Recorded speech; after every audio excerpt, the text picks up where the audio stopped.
Salut à tous, j'espère que tout roule pour vous. Parce qu'en parlant de choses qui ne tournent pas rond, tenez-vous bien, Christophe Glaise, journaliste de son État, a été condamné à 7 ans derrière les barreaux. Oui, vous avez bien entendu. Et pourquoi? Pour avoir échangé quelques mots, quelques messages avec des membres du MAC.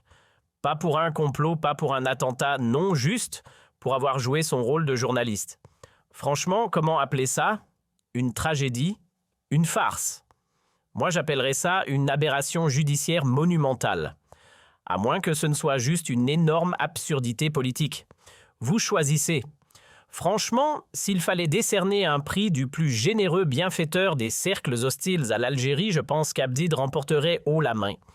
Ce gars-là, c'est pas un politicien, c'est un distributeur automatique de cadeaux pour tous les ennemis de son propre pays. On dirait qu'il a pris un abonnement à vie au rôle de Père Noël.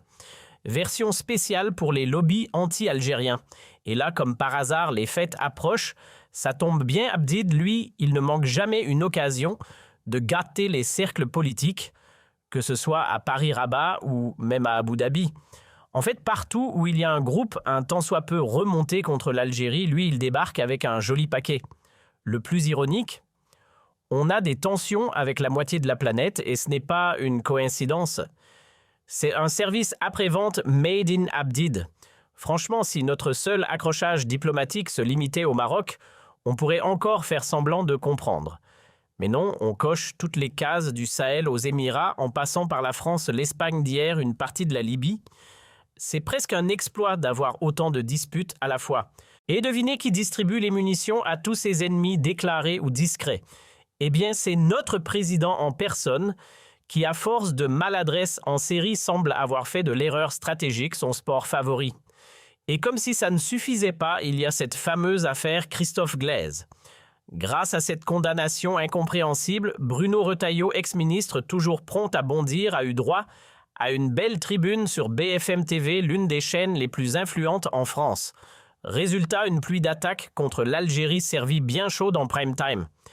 Et bien sûr, ça n'a pas raté l'opinion publique française, déjà sensible, s'est vue chauffer à blanc pour soutenir une ligne dure, une politique musclée, un bras de fer permanent avec Alger. Tout ça grâce à un cadeau empoisonné offert sur un plateau par Tebboune lui-même. Bon, mettons un instant le son sur Bruno Retailleau juste pour voir comment tout ça aurait pu être évité.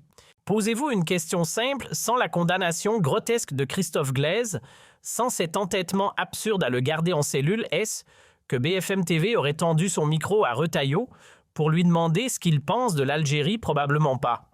Mais voilà, au lieu de désamorcer la machine infernale, Tebboune a choisi de l'alimenter. S'il avait eu un brin de stratégie politique, un soupçon de lucidité, il aurait libéré Glaise. Et là, d'un seul coup, il aurait coupé l'herbe sous les pieds à tous ces faucons de droite et d'extrême droite qui rêvent d'une Algérie isolée, terminer le terrain de jeu des lobbies, terminer les discours martiaux. Mieux encore, en libérant Glaise, Tebboune aurait renvoyé une claque symbolique à Retailleau, un vrai revers diplomatique. Il aurait pu dire à la France entière « Regardez, ce n'est pas nous le problème. Le vrai blocage, il vient de ceux qui agitent la haine et les sanctions depuis Paris. » Il aurait exposé le visage dur et rigide de Retailleau et montré que l'Algérie, elle veut la détente, pas la tension. Une chance unique de reprendre l'avantage, mais qui a été soigneusement gâchée. En fin de compte, tout ça pourrait bien finir par jouer contre ceux qui rêvent de voir la droite dure triompher en France. Pourquoi? Parce que l'opinion publique n'est pas dupe, à force de voir certains politiciens cogner sans relâche sur l'un des partenaires les plus stratégiques de la France, l'Algérie. Les électeurs pourraient très bien décider de bouder les urnes ou de tourner le dos à ces courants politiques qui confondent fermeté avec hostilité.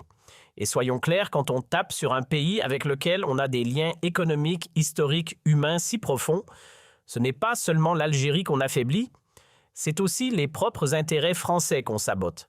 Maintenant, imaginez un autre scénario, Christophe libéré. Là, l'Algérie aurait pu marquer un grand coup diplomatique. Un message fort, limpide, adressé directement à la population française. Ce n'est pas nous qui avons un problème avec vous. Ce sont certaines décisions venues de chez vous qui nuisent à nos relations. Ce geste d'ouverture, ce symbole d'apaisement aurait pu démontrer que dès que les pyromanes de la politique étrangère sont écartés, le climat peut se réchauffer positivement. Mais au lieu d'offrir cette carte, on a préféré garder Glaise derrière les barreaux et laisser les tensions faire leur show. Mais non évidemment que ce scénario diplomatique intelligent n'a pas eu lieu. À la place, qu'est-ce qu'on a eu?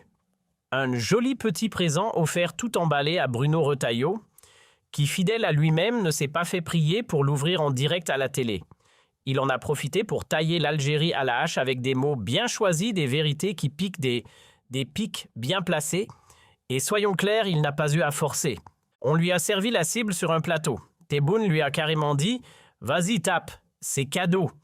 Il faut voir la scène Tebboune tendant la joue façon « Frappe-moi encore, je n'ai pas assez souffert ».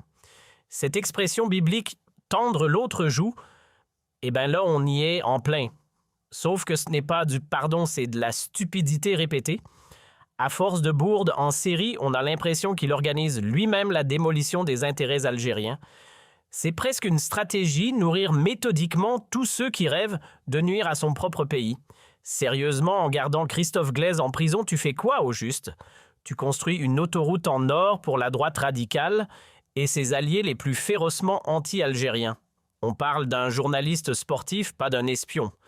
Pas d'un chef de réseau terroriste. Son crime, avoir remis 500 € à Paris à des proches d'Albari Boussé. Et encore pas pour financer quoi que ce soit de louche, juste pour aider une famille en deuil. Il a servi d'intermédiaire, point final.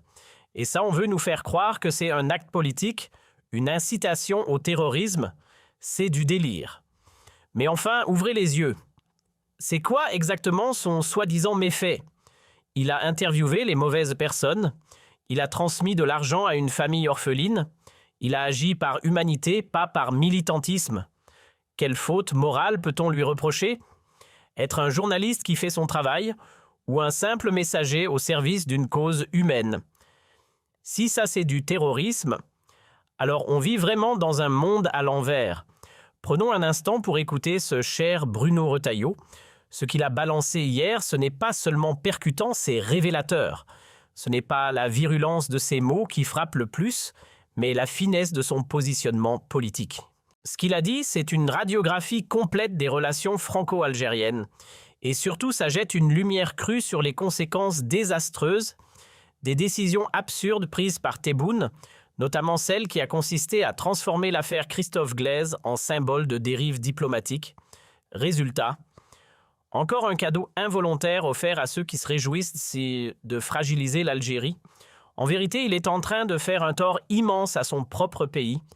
En gardant Glaise derrière les barreaux, il donne un coup de boost à tous les cercles anti-algériens les plus virulents, ceux qui ne rêvent que d'une chose, voir l'Algérie affaiblie sur la scène internationale. Et pendant qu'on y est, parlons un peu de ces pays européens qui se disent nos partenaires. Vous vous souvenez d'Amir Dezay, cet opposant presque éliminé. Et on ose encore parler de coopération avec des États qui refusent de reprendre leurs ressortissants frappés d'OQTF alors qu'ils représentent parfois un véritable danger. Cherchez l'erreur?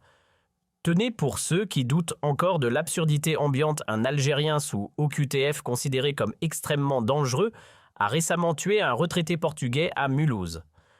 Oui, assassiné. Et pendant ce temps-là, les autorités ferment les yeux comme si de rien n'était. Et dans le même pays, un journaliste Christophe Glaise croupit en prison. Le contraste est sidérant. J'ai lu les propos de son frère il y a quelques jours. Une phrase qui glace « On s'est fait avoir ». Par qui, mystère. Mais une chose est sûre, ils ont tout bien fait. Calme, silencieux, discipliné. Pas de vagues, pas de comité de soutien, pas de cris dans la rue. Résultat, rien. Le néant. La récompense de la docilité, le mépris. Et vous pensez qu'Emmanuel Macron a été personnellement humilié dans cette affaire? Mais non. C'est la France entière qui en ressort rabaissée. Et tenez-vous bien, lors d'un déjeuner avec Boualem Sansal, il m'a raconté ce qu'il vivait en prison. Des infos triées sur le volet, filtrées répétitives, un véritable bulletin de propagande. Toujours les mêmes éléments de langage encore et encore. Comme si le temps s'était figé dans une boucle narrative contrôlée. Le menu des infos en prison. Toujours le même plat réchauffé, d'abord une belle louange au régime Tebboune, servie bien chaude suivie d'une généreuse portion d'anti-français bien assaisonnée. Rien de neuf sous le soleil. Pourtant, Boualem Sansal, dans ses quelques interviews bien mesurées, a laissé entendre, à demi-mot, que votre posture ultra-rigide, monsieur Retailleau, aurait pu jouer un rôle, disons, bloquant dans le processus de sa libération. Évidemment, Boualem n'est pas du genre à balancer à tort et à travers. Il pèse chacun de ses mots comme un funambule sur un fil diplomatique. Mais croyez-moi, je l'ai vu longuement, j'ai eu cet échange en face à face, et devant moi, aucun reproche. Rien. Zéro. En revanche, en public, il a glissé ce petit tacle. Alors, monsieur Retailleau, cette remarque vous fait-elle seulement lever un sourcil ? Je vais être cash, ça fait une éternité que la France se plie en quatre devant l'Algérie. Oui, des années qu'on baisse les yeux. Certes, la diplomatie a parfois payé, des libérations ont été obtenues. Même l'Allemagne y est parvenue. Mais sérieusement, combien de temps encore on va continuer ce jeu d'équilibriste bancal entre les otages, les coups tordus, les manipulations en coulisses ? On est en plein thriller politique. Mais voilà, à force de reculer, on finit dos au mur. Et ce régime-là, faut le dire, il est totalement déconnecté, hors sol. Ah, et petite anecdote, Boualem m'a confié quelque chose d'assez croustillant. Il paraît que j'ai la cote chez les Algériens. Oui, le peuple. Pas chez les officiels, évidemment. Et c'est logique qui peut encore croire que les Algériens soutiennent un pouvoir aussi verrouillé. On n'a qu'à se souvenir du Irak, une mobilisation de masse contre ce système. Et que voit-on aujourd'hui ? Toujours les mêmes réflexes, toujours cette obsession anti-française, comme si le problème venait de Paris.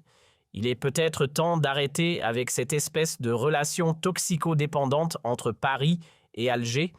On dirait un vieux couple qui s'engueule mais reste ensemble par habitude. Faut couper le cordon, revenir à quelque chose de sain, d'équilibré. Si l'autre en face ne respecte pas ses engagements, alors pourquoi nous, on devrait continuer à appliquer ceux qui les arrangent ? Et là, soyons clairs, les fameux accords de 1968 qui offrent à l'Algérie un traitement VIP, il serait peut-être temps de les ranger au musée. Et puisque l'heure est à la franchise, Bruno Retailleau, une question cash. Macron est-ce qu'il se couche devant Tebboune ? Eh bien, moi, je pense qu'il est encore hanté par le fantôme de la colonisation. Une culpabilité mal digérée partagée par tout un pan de la classe politique. Et au fond, il redoute la moindre étincelle dans les quartiers. La peur de froisser la crainte des réactions, alors il choisit la prudence. Ou plutôt, la soumission molle. Prenons un exemple concret parce que parfois les chiffres parlent plus fort que les discours lors de l'élection de M. Tebboune. La participation des Algériens vivant en France a frôlé le ridicule à peine 5%. Un chiffre microscopique. Ce qu'il nous dit que la diaspora a clairement tourné le dos au régime militaire en place. Que même de l'étranger, les Algériens envoient un message limpide « On ne cautionne pas ce pouvoir-là ». Donc à un moment, il faut avoir le courage de se débarrasser des vieilles recettes diplomatiques périmées. Alors soyons directs. Seriez-vous prêt, monsieur Retailleau, à couper les ponts, stopper les visas, rompre les relations diplomatiques, dire adieu au traité de 1968 ? Eh bien oui, sans hésiter, je suis prêt à l'enterrer ce traité et à en tirer les conséquences. Car la fameuse fermeté que j'ai portée n'a jamais vraiment vu le jour. Pourquoi ? Parce que l'Élysée et le Quai d'Orsay ont bloqué à chaque virage. Mais soyons clairs, on ne peut pas distribuer 250 000 visas d'un côté et prétendre mener une politique ferme de l'autre.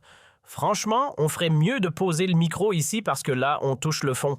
C'est gênant, presque douloureux à regarder. Mais il faut lui reconnaître une chose, à Bruno Retailleau, il a su flairer le bon moment comme un vrai vieux routier de la politique. Il a foncé dans la brèche avec l'élégance d'un opportuniste professionnel. Et soyons honnêtes, on peut lui coller toutes les étiquettes stratège cynique, manipulateur, récupérateur de crise, maître du détournement géopolitique, mais au fond, il fait juste ce que les politiques savent faire de mieux. C'est ça le vrai visage du jeu politique, un mélange bien dosé de flair d'audace et de machiavélisme assumé. Celles et ceux qui survivent dans ce monde-là, ce sont justement ceux qui transforment chaque incendie en projecteur. Crise humanitaire, opportunité médiatique, tension diplomatique, rampe de lancement. Et tant pis pour l'éthique, la politique, c'est d'abord l'art de rebondir, pas celui de s'indigner. En politique, oubliez la morale. Elle n'existe pas. Ou plutôt, il y a bien une morale, mais celle qu'on affiche sur les plateaux télé. Celle qui condamne, à juste titre, la haine, l'appel au meurtre, les discours racistes ou xénophobes. Des règles de base, disons. Mais l'éthique réelle, celle qui guide les décisions en coulisses. Elle est aux abonnés absents. Dans les arènes du pouvoir, la morale se résume à une variable d'ajustement bonne à brandir quand ça arrange, à ignorer quand ça dérange. Et Bruno Retailleau, dans ce jeu-là, il s'en sort comme un chef. Grâce à qui? Grâce à notre bon vieux Tebboune. Franchement, ce dernier mérite une médaille, ou au moins un couscous dominical. Kabyle, de préférence, parce qu'entre nous, c'est le meilleur. Retailleau devrait lui dresser un autel.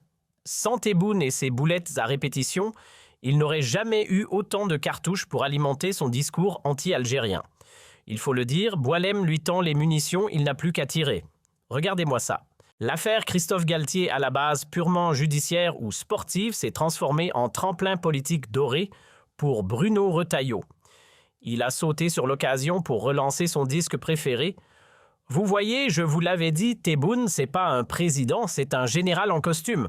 Un autocrate masqué qui utilise la religion comme arme diplomatique contre la France. Et comme toujours, il sort son argument fétiche, le peuple algérien, lui, ne suit pas. Il ne soutient pas ce pouvoir. Mais attendez, ce n'est pas tout. Retailleau ne s'est pas contenté de critiquer. Non, non. Il s'est même payé le luxe d'un petit moment de stand-up politique. Il s'est moqué, il a provoqué, il a caricaturé. Il a balancé sans trembler. Moi, c'est pas le régime qui m'aime. Ce sont les Algériens. Ce pouvoir me déteste, mais les gens m'applaudissent parce qu'ils savent que j'ai raison. Ce régime, une imposture. Une coquille vide, une dictature déguisée. Ce qui est clair comme de l'eau de roche, c'est que le peuple algérien ne soutient pas ce régime. Et là-dessus, Bruno Retailleau ne se prive pas, il s'appuie là-dessus pour revenir en force, défendre sa ligne politique. J'avais raison, dit-il fièrement, de prôner la fermeté. Ce pouvoir en place est nocif, il s'oppose à la France. Mais attention, notre désaccord n'est pas avec les Algériens eux-mêmes, c'est avec ceux qui les dirigent. Et voilà comment l'histoire se retourne contre nous. Tebboune, par ses décisions, lui offre sur un plateau d'argent une nouvelle occasion de se refaire une crédibilité. Il redonne à Retailleau une tribune en or. Et au passage, il affaiblit tous ceux qui, en France, ont encore le courage de défendre l'Algérie. Des figures comme Boualem éjectées du débat. Tous les relais politiques pro-algériens se retrouvent paralysés, réduits au silence. Grâce à qui? À la stratégie perdante du pouvoir algérien lui-même. Sérieusement, expliquez-moi comment voulez-vous qu'on prenne la défense d'un pays qui colle une étiquette de terroriste à un journaliste, juste parce qu'il a échangé 2-3 messages sur Facebook avec des types d'une organisation appelée le MAC. Vous imaginez le niveau de paranoïa, ce n'est même plus de la rigueur sécuritaire, c'est du délire administratif. Là, on est face à une absurdité complète. Défendre ça, mission impossible. Et puis quoi encore, Christophe Galtier, c'est quoi son crime? Il n'a jamais mis un pied dans un bureau politique. Il n'est ni militant, ni opposant, ni agitateur. C'est un mec du sport, un journaliste, un passionné du ballon rond. Et ironie du sort, il n'est même pas venu pour critiquer. Au contraire, il a encensé le foot algérien. Il a mis en lumière ses joueurs, ses talents, son ambiance. Il est venu pour faire briller l'Algérie, pas pour l'enfoncer. Et en échange, une cellule et une accusation grotesque. Cherchez l'erreur. Et voilà. Christophe Galtier se retrouve enfermé, accusé de terrorisme, comme si c'était un agent double et écope de 7 ans de tôle.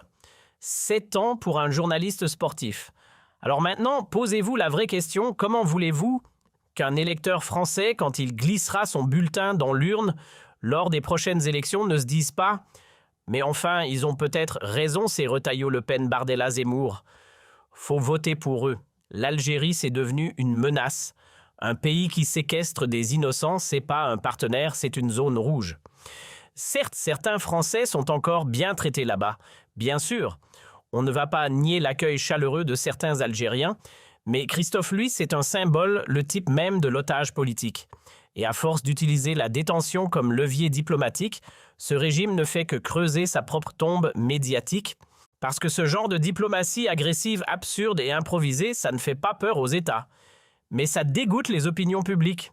On a beau faire semblant de détourner le regard ou jouer au fier à bras. La vérité reste la même, la France, ce n'est pas juste un voisin poli ou un partenaire commercial de plus. Non, la France, c'est une pièce maîtresse de notre puzzle. Un allié de fait qu'on le reconnaisse ou non. Parce qu'on y trouve plus d'Algériens, de sang de cœur ou de culture qu'à Oran-Constantine ou même Alger. Oui, l'Algérie vit aussi en France, dans ses rues, ses quartiers, ses écoles, dans ses mémoires et ses conflits, et derrière cette réalité, il y a du poids. Pas juste symbolique, mais stratégique, économique, humain, historique.